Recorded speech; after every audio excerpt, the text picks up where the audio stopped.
कुछ बातें मैंने यहां पर सुनी जिन पर हमें ध्यान देने की बड़ी आवश्यकता है। एक बात सुनी मैंने कि भगवान बुद्ध को महात्मा कहकर संबोधित किया गया। ये जो महात्मा शब्द है, ये भगवान बुद्ध के साथ में बड़ा षड्यंत्र है। कभी भी इस देश में महावीर को भगवान महावीर तो कहा, लेकिन महात्मा महावीर कभी कह के नहीं बुलाया गया।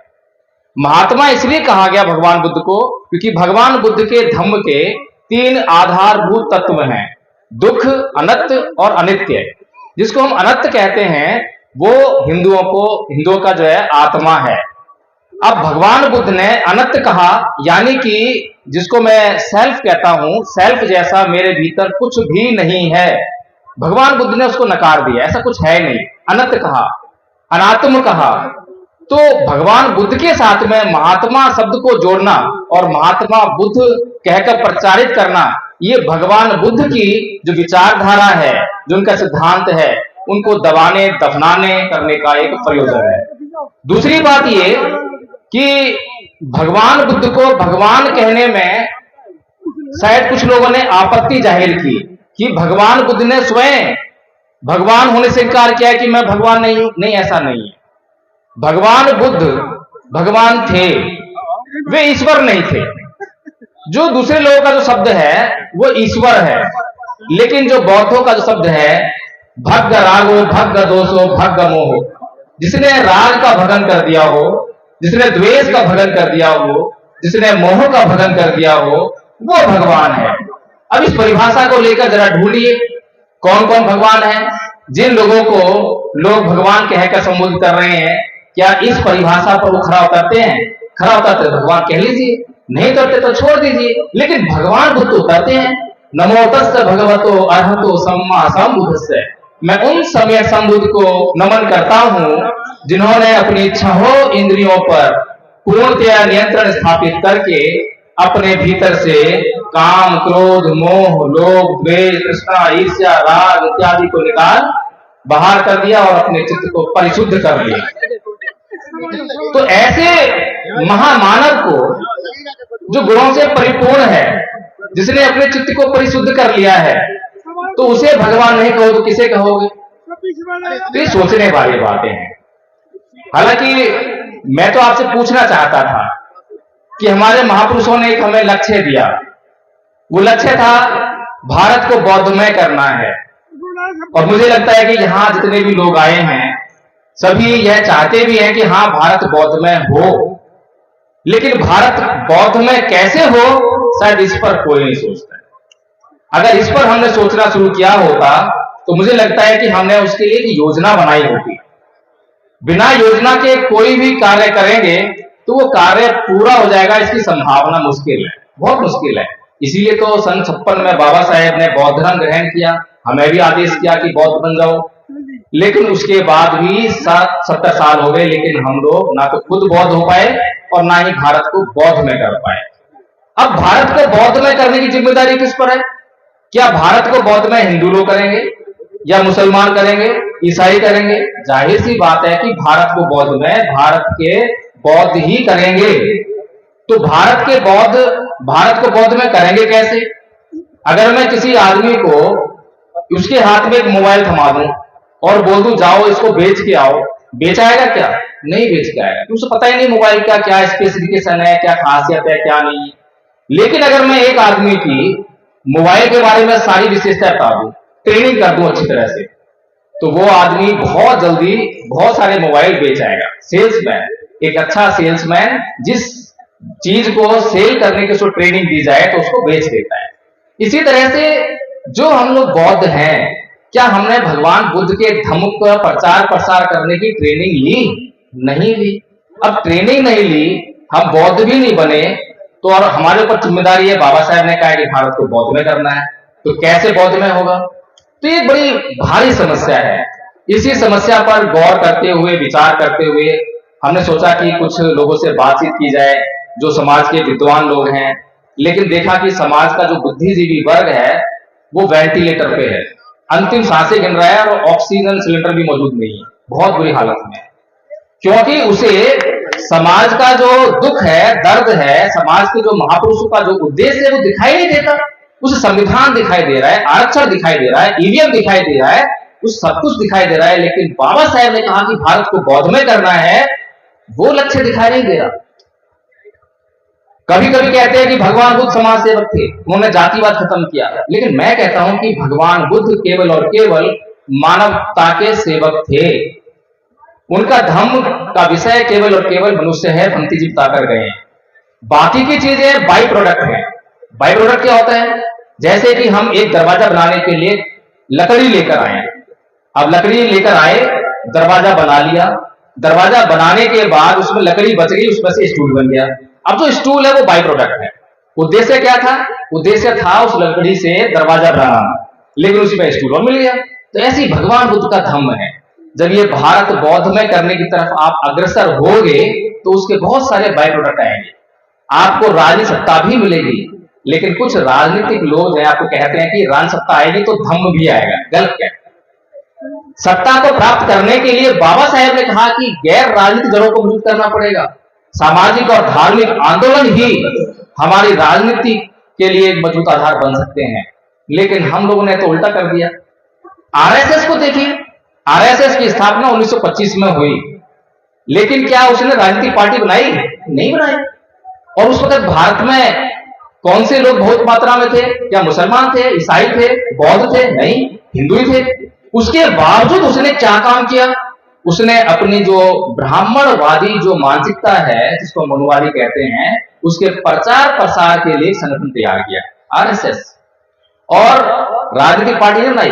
पहली राजनीतिक पार्टी उनकी 1977 में आती है, जनसंघ के रूप में आती है ना। तो हमें सबसे पहले राजनीतिक पार्टी चाहिए, समाज जगह नहीं चाहिए, धार्मिक आंदोलन नहीं करना है। धार्मिक आंदोलन करने के जो बाई प्रोडक्ट होंगे वो राजनीति होगी, आर्थिक समानता होगी, सामाजिक अत्याचार से मुक्ति होगी, लेकिन उस पर हमारा जोर नहीं है। इसी प्रकार से हम लोग भगवान बुद्ध के धम्म को समझने का प्रयास ही नहीं कर पाए। भगवान बुद्ध ने जब खोज शुरू की तो उस समय बहुत सारे ऋषि मुनि जंगलों में जाकर तपस्या करा करते थे। किस लिए करते थे? सुख पाने के लिए, स्वर्ग जाने के लिए, अप्सराओं की खोज में, इसलिए करते थे ना। लेकिन भगवान बुद्ध ना तो सुख पाने के लिए, ना अप्सराओं की खोज में, और ना ही स्वर्ग जाने के लिए। वो काय खोज में गए?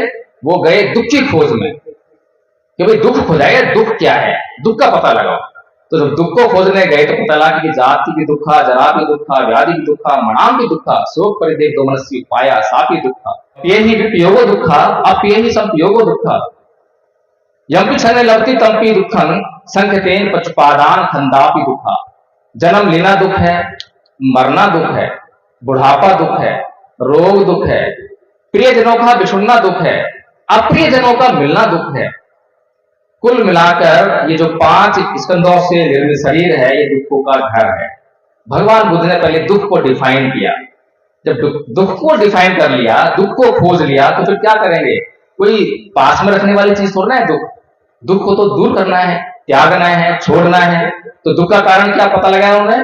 दुख का पता लगाया कि दुख का कारण है तृष्णा, और उस तृष्णा का उन्होंने समूल नष्ट कर दिया, जिसे कहा निर्वाण, निर्वाण प्राप्त करना, अरहंत हो जाना।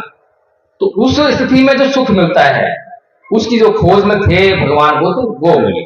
लेकिन हमारी जो जिंदगी है, हमारी जिंदगी कैसी है? हमारी जिंदगी बिल्कुल उलट चल रही है, भगवान बुद्ध के धम्म के बिल्कुल उलट। जितना भी हमें सुख मिलता है तुरंत लगते हैं भोगने में, तुरंत भोगने में रहे हैं। अभी सुबह से लेकर शाम तक मजदूरी करी, 500 रुपए कमाए, और सुख के रूप में आई दारू की बोतल, लगा दी उसमें 100 रुपए, सुख भोग लिया। अब वो जो 100 रुपए या 200 रुपए जो भी उस पर खर्च किए, अब उसके बाद बचत तो कुछ हुई नहीं, पूरी जिंदगी गरीबी में। और भगवान बुद्ध कह रहे हैं कि पहले दुख को ढूंढो, जिंदगी में क्या क्या दुख है, गरीबी की दुख है, दूर करो उसको, अपने प्रयास से दुख दूर करो। भगवान बुद्ध ने जो जो बातें कही, हम उनके बिल्कुल उलट अपना कार्यक्रम चला रहे हैं, अपना उलट जो है सारा काम कर रहे हैं। तो भगवान बुद्ध का धम्म का प्रचार प्रसार कैसे होगा? भगवान बुद्ध कहते हैं नए परिसन विलोमानी, नए परिसन तथाकथन, अतनोव्य वैक्य कथानी अकथानी से। कि दूसरे क्या कर रहे हैं, दूसरे क्या नहीं कर रहे हैं, ये मत सोचो, इसे मत देखो। तुम क्या कर रहे हो और तुम क्या नहीं कर रहे हो, इसको देखो, क्योंकि तुमसे ही संसार का निर्माण होने वाला है। जैसा मैं होऊंगा वैसा ही संसार मुझे दिखाई देगा। मैं चोर हूं, सारा संसार मुझे चोर दिखाई देता है। मैं जैसा हूं वैसा ही संसार का निर्माण होने वाला है। संसार का निर्माण भीतर से होता है, बाहर से भीतर नहीं आता है। लेकिन हम तो बाहर से भीतर लेकर आ रहे हैं, बाहर देकर आ रहे हैं। वो चोरी कर रहा है तो मैं भी चोरी करूं, बाहर से भीतर आ रहा है, उल्टा काम करना शुरू कर दिया। भगवान बुद्ध ने धम्पद में कहा, मनोपुब्बंगमा धम्मा मनोसेठा मनोमया मनसा च पदुठेन भासति वा करोति वा ततो नंग दुख मन वेति चक्कन वै भय तो मन की बात करी कि सब कुछ मन से चल रहा है। अब सब कुछ मन से चल रहा है तो यही एक कारण है सब कुछ करने का। तो इसमें सुधार कर तो सब कुछ ठीक हो जाएगा। खैर, मुझे लगता है कि समय ज्यादा नहीं है और हमें अपनी बात को यहीं विराम देना चाहिए। और धम्पद संघ ने ये प्रयास शुरू किया। पहले तो उद्देश्य बनाया, उद्देश्य के रूप में भारत बौद्धमय करना उसका लक्ष्य है। उसके लिए योजना बनाई। तो योजना में है कि एक सिलेबस तैयार किया। 3 श्रेणियों में बांटा सिलेबस को, प्रथम वर्ष, द्वितीय वर्ष और तृतीय वर्ष। प्रथम वर्ष का सिलेबस जो है हर एक बौद्ध को, हर एक अमृतवादी को इसलिए करना चाहिए ताकि बुद्ध के धम्म का मूलभूत ज्ञान उसको हो जाए। और बहुत बड़ा सिलेबस नहीं है, सिर्फ A4 का साइज का जो पेपर है उसका आगे पीछे का साइज, वह इतना सिलेबस बनाया है। और उसको अगर कर लिया तो मैं गारंटी देता हूं भगवान बुद्ध के धम्म के आधारभूत ज्ञान से आप लबालब हो जाएंगे। फिर जहां पर भी आप बैठेंगे, अपने घर में, अड़ोस में, पड़ोस में, स्कूल में, कॉलेज में, जहां पर भी जाएंगे वहां अभी चर्चाएं तो होती हैं। अभी हिंदू लोग चर्चा करते हैं, अपने धर्म चर्चा करते हैं, मुस्लिम लोग अपनी चर्चा कर रहे हैं, लेकिन हमारी चर्चा नहीं हो रही है क्योंकि हमारे पास चर्चा करने के लिए भगवान बुद्ध के धम्म की जानकारी ही नहीं है। तो इसीलिए धम्पद संघ ने ये कोर्स बनाया। द्वितीय वर्ष का कोर्स संस्कार कर्ता बनाने का कोर्स है। हमारे अभी संस्कार रुके हुए हैं, हमारे संस्कार हो ही नहीं रहे हैं। इसलिए संस्कार हर घर में निश्चित हो सके और अगर भंते जी वहां पर अवेलेबल ना हो तो हमें संस्कार कराना चाहिए। इसलिए हमने संस्कार कर्ता बनाने का भी प्रोग्राम शुरू कर दिया है। तीसरे वर्ष का कोर्स जो है बौद्ध विद्वान बनाने का कोर्स है कि जहां पर वो तर्क करना पड़े, भाषण देना पड़े, अच्छी तरह से विचार देना पड़े, तो उसके लिए भी हमारे जो वक्तागण है वो तैयार हों, बौद्ध लोग जो हैं। तो इसलिए बाबा साहेब का सपना बौद्धमय भारत, उसको पूरा करने के लिए धम्पद संघ ने एक स्पष्ट, साफ दिखाई देने वाली, दूर से दिखाई दिया कि वो मेरा लक्ष्य है। और जब लक्ष्य दिखाई देता है तो उसको पाना हमारे लिए आसान रहता है। लेकिन लक्ष्य दिखाई नहीं देता तो बस चलते आते हैं, अरे पता नहीं कितनी दूर रह गया, पता नहीं कितनी दूर रह गया। इसलिए हमने लक्ष्य को स्पष्ट कर दिया। वो लक्ष्य है प्रथम वर्ष का, वो लक्ष्य है द्वितीय वर्ष का, वो लक्ष्य है तृतीय वर्ष का। कोई मुश्किल काम नहीं है। और मैं एक बात और कहना चाहता हूं कि अगर दुनिया में सबसे आसान काम कोई है तो वो भगवान बुद्ध के धम्म का प्रचार प्रसार करना है। और भगवान बुद्ध के धम्म का प्रचार प्रसार करने के लिए आपको ना तो बंदूक चाहिए, ना गोली चाहिए, वो दूसरे लोगों को चाहिए। लेकिन यहां तो केवल एक चीज चाहिए कि भगवान बुद्ध के धम्म का आचरण करो। उसका जब प्रभाव आपको दिखाई देगा तो जैसे आपको कोई सलाह देता है कि घुटने दर्द हो रहा है, अच्छा तो ये काम करो, ये मलहम लगा लो, सही हो जाएगा। और सही हो गया तो फिर कोई कंपनी आपको पैसे नहीं देती प्रचार करने के लिए, सारी दुनिया में अपने आप गाते हो कि देखो वो वाला बाम लगाओ, आपके घुटने ठीक हो जाएंगे। ऐसे ही बुद्ध के धम्म का आचरण करने लग जाओ। जब इससे कल्याण होने लगेगा तो भगवान बुद्ध को भी कहने जरूरत नहीं पड़ेगी, प्रचार करो, खुद ही प्रचार करोगे। महिलाएं खुद ही बोलेंगे कि ये वाला धम्म अच्छा है। तो इससे अपनी बात समाप्त करूंगा। जय भीम, नमो बुद्धाय।